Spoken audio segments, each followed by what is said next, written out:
I'm just sitting in my car, actually waiting for a tow truck, and I just wanted to add a couple of things from what I've said earlier today.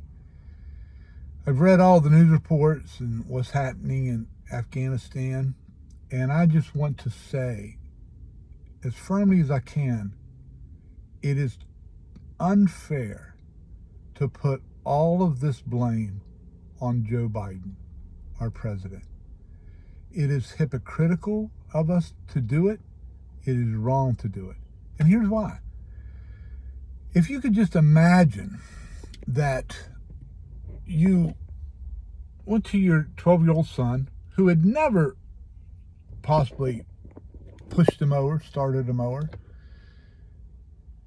and you took him to the backyard and you say, "Here, I want you to mow the backyard," or if you just hired someone up the street, and they were incapable of doing this, and then you came back later and flowers were mowed over and the grass wasn't cut properly and the lawnmower was broken.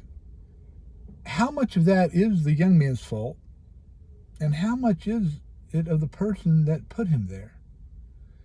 Now, I don't believe in mocking our president or anyone in leadership, but the reality of it is, it was completely obvious that President Biden was not capable of being the president of the United States.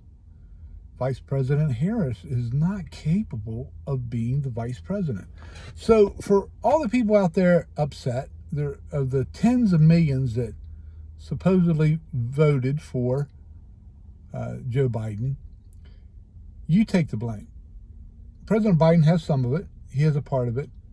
But don't push the blame off on someone else.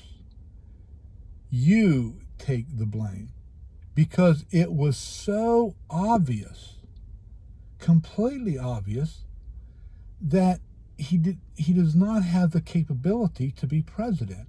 And I don't even want to say that putting him down. He doesn't have the skills. You can see he's a senator and the things he's done over the years. He just didn't do much. He didn't accomplish much. But then to watch him even during the election and to realize just how much his mental capacity had diminished, it was completely obvious. So if you ignored that, or you could not or did not pick it up, take the blame, because it was partially, mostly your fault. It's not only in watching him in the election, but we saw politician after politician and supposed news anchors that continuously mocked and lied about President Trump, continuously put him down. They were vicious. They were ugly. It was a personal thing for them to get President Biden elected. And the American people bought it. The American people went out to the polls, supposedly, and voted for this man. And so now we can put all the blame on President Biden that we want, but listen, fellow Americans, that was us. We did it. This is our fault. It's not just in watching him, and watch him carry himself and talk. He's not fit for the job. That's not being ugly. He just is not. But it's not only that, but you can look back in history. We had Benghazi. And what happened with Benghazi was swept under the rug by liberals. No one was held accountable for it. And the American people, once again, just shrugged. Okay, let them get away with it. So you had liberal politician after liberal politician that defended the actions there when America died. And what did we do? We went back and voted in Joe Biden. In Iraq, under President Obama, the troops were taken out in an inappropriate fashion, and ISIS was born, and thousands of people died. because of that. So as Americans, we completely ignored that happened because our guy, politics is more of a religion than anything else at this point. You will never be able to tell me that the conservative is right. You'll never be able to convince me that our liberal politicians are wrong. Never. And I will vote for them no matter what. I will be adamant about it. Not only that, but there are a lot of discrepancies about the election. And instead of being mature and us all sitting down and saying, you know what, okay, whether it is or isn't, let's just look into it together. Let's all of us look in. Let's be mature about it. But that's ignored. And so we see these things ignored over and over, and now Americans are dying. We've got more coming because, as I've said, we've got an open border, and we do not know how many terrorists is coming up through that. And what have Americans done? Shrugged. It's okay. Put in Joe Biden. We had a wall being put up to protect the United States. Doesn't matter. Put in Joe Biden. So I would just ask you now, what are these horrible, horrible things that our last president did? Yes, he said things that made me cringe at times. But what is it? When did he put Americans at risk? When did Americans die? And it has been a consistent thing that we have seen through Benghazi, through Iraq.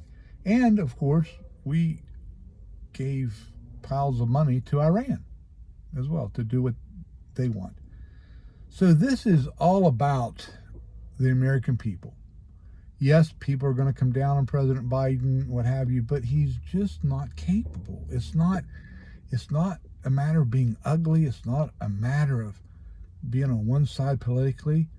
Please, look at him. He is not capable of being president. Vice President Harris is not capable, but tens and tens of millions of Americans came out and voted and put him in office. So now we've got to take responsibility. We've got to step back and say, how could we have let this happen? And why did you listen to these people, these talking heads who are lacking in intelligence themselves, over and over and over get you to buy into lies? How could you listen to politicians over and over to get you to buy into lies? It's our fault. We as Americans, and I say we, I didn't necessarily vote for President Biden. Well, I didn't vote for him. But I say we because we are in this together, but we have let ourselves down. We've let our country down. We have let our children down. Because this hatred that we allow people to put in our heart for the last president. So before you become too hard on President Biden, you gave him the lawnmower, you put him in the backyard, and the flowers are now being cut down. And it is embarrassing, it is a shame, but it is all, slightly some, on President Biden. But it is virtually all on the American people. We did this. It was obvious. It was as obvious as the nose in your face. And we've let America down. And we went out and did it. I'm a little concerned about what happens next and what happens to our country. We're still in the first year. But we'll see.